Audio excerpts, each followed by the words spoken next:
Welcome to LaTour Retirement Talk. I'm your co-host, Tony Shore, and I am happy to be here because our hosts are here. They're fun, they're informative. I'm talking about Jim Margraf and Josh LaTour. Jim and Josh, what's going on over there? Jim, let's start with you, Mr. Margraf. What's been happening? Oh, not too much out of the ordinary. A little bit for me right now with my wife has gone on a little bit of a trip, so it's just we're batching it. Me and my boys, just the three of us in the house, taking care of things. And well, we're living life unsupervised right now, so we'll see what happens. Yeah, Josh, you might want to send the missus over there to check on him. You and the missus better check on what's happening over there. If I see smoke in the distance, I'll just assume you burned the house down. Something went wrong with the oven. I'm not quite sure what happened. She left the three of you guys home alone? Yeah. How long is she gone for? Not that long. So it's just 4 days or something, 4 or 5 days. So 4 or 5 days with you and the boys home alone. There's got to be a line on that. What's that website they talk about where you can bet on anything? That app, Kalshi. There's probably a line on Kalshi. Will Jim and both his children survive the 5 days? What kind of damages will be done? Will there be any ER visits or damage to the home? Yeah. I wonder what the odds are on those. Well, hey, no. Remember, kids, no wagering. We don't promote that. But how about you, Josh? You're just probably avoiding Jim's house right now. Exactly, Tony. Yeah, that's right. Stay up the hill. Just don't come down. Like, who's in charge over there? Right. Yeah. Probably the kids at this point. That's probably a good idea, actually. Let's put Ben in charge. And he'll keep things in order. So. Jim, you're going to have to pull in a little bit closer to your mic, just an FYI. Josh, I mean. Sorry. Okay. Yep, I'm right here. Okay. Well, Tony, I've been good though. It's been a beautiful week. It's been hot. I don't know how it is up there in Minnesota, but summer has struck Missouri. Let me tell you. Mm-hmm. And I am not a hot weather kind of guy. I'm a winter vacation person. So when it gets to the hot weather, I just kind of melt. And so I'm doing everything I can to find AC and. But things are going fantastic. We've got a trip coming up here, actually going with Gradient. Going to be going to Costa Rica next week. Nice. So, that's right. You're going to Costa Rica. That's great. Yeah. So awesome. This time it's Jim's turn to hold things down here at the office. So yeah, there you go. I know you guys take turns. You did that the other day, Josh, recently. So Jim's going to be going out. That's good. Wow, you guys have a lot going on, the way it sounds, but fun. Life continues. Now, the heat, though, I'm not a big fan of extreme heat or humidity, and we've been getting it too. I know you guys are kind of on the edge of that heat dome that went across. I mean, it's crazy, isn't it? Mm-hmm. Oh, yeah. It's wild. I mean, it's not too far out of the ordinary for July in Missouri. What have we been? We've had record highs 95. Here. Yeah, it's been a little bit into the 90s a little bit here. And so, I mean, we can, end of July and into August, we can get to 100. Oh, yeah. But it's been, so we already hit 100 here for an actual temp. That's terrible. It was a record high. Yeah, this was like a week ago. And then it's cooled off a little bit. But today the humidity has been unbearable. It's like, I feel like I'm either in Florida or like Savannah, Georgia, or someplace like that. Oh, wow. The humidity's been crazy high. Now this week it's a little bit better, but next week we're supposed to be in the high 90s again. So unseasonably warm. And that's for here actually when we hit that, it was June. So that was 3 or 4 weeks ago. We hit 100 in June, and that's never happened before. In June, for you guys up there where you guys get the much colder temperatures and you get used to those colder temperatures, to hit 3 digits on the thermometer is a bit rough. Yeah. Oh, for sure. Yeah, it is. Well, hey, speaking of rough, I think the number one concern people have is, how much do I need in retirement? Absolutely. And how to, they have these lump sums. They retire with a 401k, a 403b, a TSP, an IRA. And so they have this lump retirement fund and maybe a little bit of Social Security. And they're like, okay, what now? Will this be enough? Right. Can I, live off my Social Security and let my 401k grow, or IRA, or should I roll it over into a Roth? There's so many aspects to retirement income, but the big question is, am I going to have enough? Will it last as long as I do it? My saying, you don't want your bank account to hit zero before your blood pressure does. Exactly, Tony. Right? Very good. Yep. Yeah, I mean, retiring is one of the biggest decisions that you and your spouse are going to have to make. I mean, it's one of the top decisions throughout your marriage, most likely. Sure. And one of the biggest obstacles is, am I going to have enough? What kind of income am I going to have? Right. And how much do I actually need? And so that's really what we're tackling today, is how much income are you going to need in retirement? And as we've said before, there's no one size fits all when it comes to retirement. So that answer is going to be different for every individual, but this kind of gets you thinking along the right track. Yeah. And that's right. So where do we want to begin with retirement income or monthly income in retirement? Well, we'll start with a rule of thumb. The rule of thumb is, starting at about 80%, the 80% rule. As long as you have that much of your pre-retirement income coming in, you should be okay. But that's just a starting place. You've got to factor in your own particulars. Your expenses are most likely going to change when you retire. Maybe you're driving a lot for work, and so now you're not going to have the wear and tear on vehicles and the extra gas that you're spending on for those vehicles as well. So maybe that will come out, but maybe you're going to be traveling more. Maybe you're going to be going and visiting grandchildren, things like that. And so all of these things factor in. Some things will make it less in retirement that you're having to spend on. Other things can make it more. And maybe it's even medical expenses. So all of this needs to be factored in when you're putting a plan together to decide, well, how much do I need? Right. And, Tony, one of the big things that comes into play is now that when we're talking about retiring, saying goodbye to that final paycheck, you've been the engine that's been generating that paycheck, that monthly income throughout your whole working life. And all of a sudden that's going to switch. And, it's understandable to be quite nervous about it. And, what do I do? What do I do with that 401k? When do I start my Social Security? And that's why, we've gone for training on Social Security, because it makes up the foundation of our income in our retirement years. But it's not all the income that most people need. Most people need a little bit more coming in. So then the next big question is, okay, I've saved, I've got that 401k, I've got that IRA, or maybe I have some other savings. How do I position that properly for this stage of life? Because what I don't want to do, Tony, is I don't want to leave my assets in those growth positions where I'm fully subject to the ups and downs or the roller coaster ride of Wall Street. Now I want some more dependability out of those from the income that I'm getting from those funds than that roller coaster ride. I don't want to have some big event that can happen in the market like we've had in the past. 2008 was the last one. 2022, the market was down by 20%. I don't want my standard of living to change with the market. So repositioning for this stage of life is so important. And so getting out of those accumulation positions and getting into what here at LaTour we call distribution and preservation positions is so important. It enables us to, as you've said on previous shows, you call it the SWAN plan, the sleep well at night plan. We want to have that confidence. We want to have that reliability and predictability on our income. Now, granted, some of our investments, we're going to invest that for growth once we've taken care of that income. And hey, we're going to take on some of the volatility of Wall Street, but not all of it. And so, but being allocated properly for our risk tolerance is so important. It's important our whole life, but becomes more important as we're making this transition, I think.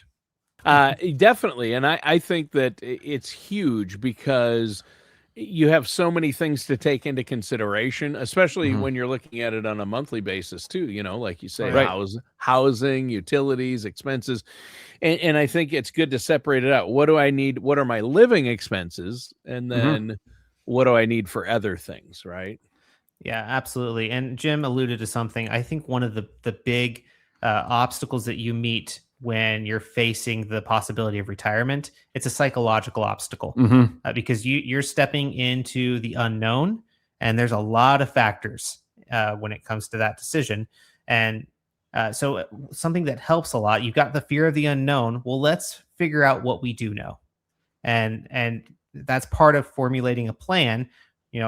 Literally listing out the things we do know, figure out what your budget is, find out what am I actually spending, because I would say a very small percentage of Americans actually know how much they spend. And sometimes I'm guilty of that myself. So that's not a knock against people. Yeah. My wife and I sit down once a month and go over everything we spent. We go over our checking account for the last 30 days and our credit card bills for the last 30 days. That's fantastic. And that way we feel so much better and sleep better at night. I mean, whether it's good or bad, is you're going to sleep better because you're on the same page. Hey, here's where we're at. And hey, a lot of times you're going to say, oh, we're doing better than I thought. Or, oh, hey, we need to, tighten it up in this area, right? There's something to that, Tony. I mean, even if it's bad news that you're finding out, you remove some of the anxiety of not knowing if I'm in a good position or not. So I like that. But once you've established your budget, then working with a financial service professional to help you put a plan together, an income plan, taking into account your Social Security, pensions, annuities, any rental incomes, things like that. Those are going to help you in retirement. Do you need more? Do you have assets to help fill that gap? That's where that plan comes in and can take a lot of that unknown away and reduce a lot of the anxiety that comes along with retiring. Yeah. I just want to tag on to what Josh was saying there, because so many times when we're sitting down with people and they have enough income coming in, but because it's not written down, they're holding it all in their head and you don't get the full picture. No. And how many times have we sat down with someone and all we did was simply take the information that they're giving us, we write it down, put it in a nicely organized plan, and they go, oh, I'm going to be fine. Right. And the realization that when it's organized properly and it's written down in front of you, it's such a big help. Emptying your mind onto that paper and saying, hey, here's my income. Here's what I'm going to have coming in from this source or this source, whatever it is, whether it's the Social Security or pension or some investment, annuity, whatever it is. But having it written down is such a big help. And, I want to put something else out there is sitting down with someone that's a fiduciary. You don't want to sit down with somebody who's just going to sell you something. If you sit down with someone who is just a salesperson, you're going to end up with what they sell. But if you sit down with someone that is a fiduciary, someone who's their licensing, their job is to do what is in your best interest, that's just a bigger help when you're to make sure that they have that fiduciary qualification when you're discussing how you're going to set up your retirement plan. Yeah. Yeah. And that's huge. I am glad you made that point, because obviously your written plan is going to make all the difference in the world, isn't it? Oh, absolutely. Just this last week, I actually sat down with a couple. They had a goal of getting some things paid off. They wanted to pay off a mortgage, and I figured out the best way to actually spell things out for their plan. I wrote it out narratively, and just had a page of notes year by year of what do we do? What's the plan? Right. And how do we accomplish it? What are the complications that come into it? That way they just had a literal step-by-step process. And they're like, this is exactly what we need, because we didn't know how to get from point A to point B. And now we have steps. And so it removed a lot of the anxiety that they were facing, because a mortgage can be daunting, especially with interest rates where they are at this point. Having a 7% mortgage is not what you had back in 2020 when you were getting 2.5% mortgages. And so it can hurt a lot more. And so they had a goal. Let's get this out of our future. Can we get there? Turns out they can. So getting a written plan, it really is, it's very valuable. And, Josh, just on the other side of things, someone that I sat down with here in the past week, he wanted to retire because of the stress of the job. He's like, I'm done. And he's a bit younger. So we had to develop a plan because he's younger than age 59 and a half. So how do we take an income from those investments when if we were to pull it from an IRA, you've got 10% penalty on top of the taxes. So we were able to craft a plan and have it written down for him. And, here's the up until I'm age 59 and a half. Here's the plan for this stage. Then here's the plan till we can start Social Security. And then once we can start Social Security, that step-by-step plan as we go through life, and having it written down. I finished presenting it to him. He goes, wow, so this can work. I'm like, yes, it can work. And it's a wonderful feeling. And to be able to see it. Yeah. Right. He could see it, and he's like, I don't want to have to go back to work. He said, if I want to do something, make a little money, but while, trying to keep busy, that'd be fine. But what if I don't want to do it because I have to. And we were able to do that. We put together a plan, and he doesn't have to go back to work. He can, if he wants to, just to keep busy, occupy some time. And, but he looked at that and he goes, okay, now I just got to talk to my wife and say, when do I want to tell my boss I'm done? Right. And, hey, you just mentioned something too. Make sure you're on the same page with your spouse. If you're married, you definitely want to have both parties involved when it comes to retirement planning and even your retirement income, right? That's actually a very good point, because honestly, I mean, as a financial advisor, I don't necessarily want to have to step into the role of marriage counselor when you didn't get on the same page as your spouse. Right. So absolutely. That's got to be a joint decision. And those are some important factors. Yeah. You guys are marriage counselors and financial advisors. So that's, we wear a lot of hats, Tony. You do, and sometimes for better or worse, but it's part of it. I mean, you really want to talk these things through, and then everybody's going to be on the same page. Once you're on the same page, everybody's going to feel better and sleep better at night. Now, we're talking about when you talk about retirement income as far as monthly income, I find it interesting because a lot of times people say, how much am I going to need a year? And that's where a lot of people start. It is good to know what your monthly expenses are, because that's the only way you're going to figure out how much you're going to need each year. So why not start at a month? But every year or every set of months, like the first 10 months of retirement, you might need to be spending more than the middle 10 months, right? Because you're doing more, or the first few years you do more. It's not a flat line, is it? It never is. I mean, Tony, we got the classic. You had the go years and the slow go years, and then, the no-go years, where you're not doing a whole lot. And so, yes, a lot of times, the plan ends up being, I'm going to be spending more early on in retirement because I'm going to front end load my retirement, if you will, because this is when I feel good. I'm still young enough to go do some of the things that we're wanting to do, and maybe check off some of those bucket list items, and so that's going to require income. It may require more than you're going to need in the later years. Yeah, but by that same token, there are other things that can kind of fill that expense gap in those later years. I mean, medical can go up, whether you need, professional care, things like that. And so I think it's good to have a plan that lasts as long as you do. Have some of your income predictable, that is going to not run out before you run out of life. And so I think that's important too. Yeah. Yeah, that is important. That's huge. So some other things, I mean, you mentioned Social Security. People think, well, how can I plan ahead for how much I'm going to need in retirement? I haven't filed for Social Security yet, but you can figure out what that number will be, or an approximation, right? We tell everyone that comes in our office here, I highly recommend, go online with ssa.gov, create your account, and because that's the best way to file is online. You don't need to get on the phone or go visit the Social Security office. They actually prefer you doing it online. All the rules for all situations are built into the online application. It's a smart application.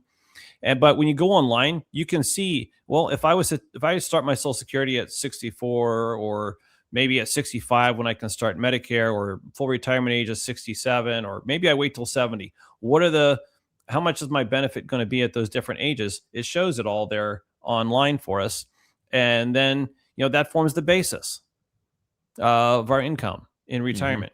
And then, what Josh and I do on a regular basis is when we're sitting down with people is we say, okay, we know when the plan is when we're going to say goodbye to that final paycheck. What do we have coming in from Social Security? What about that pension? We list it all out. And then, okay, we need a little bit more because our actual standard of living is here and our Social Security brings us up so far. Then how do we fill that income gap? Well, what we're going to do is we're going to look at what we have for our other assets, like the 401ks, our IRAs, savings, and we're going to look at how much of those dollars do we need to position for retirement income.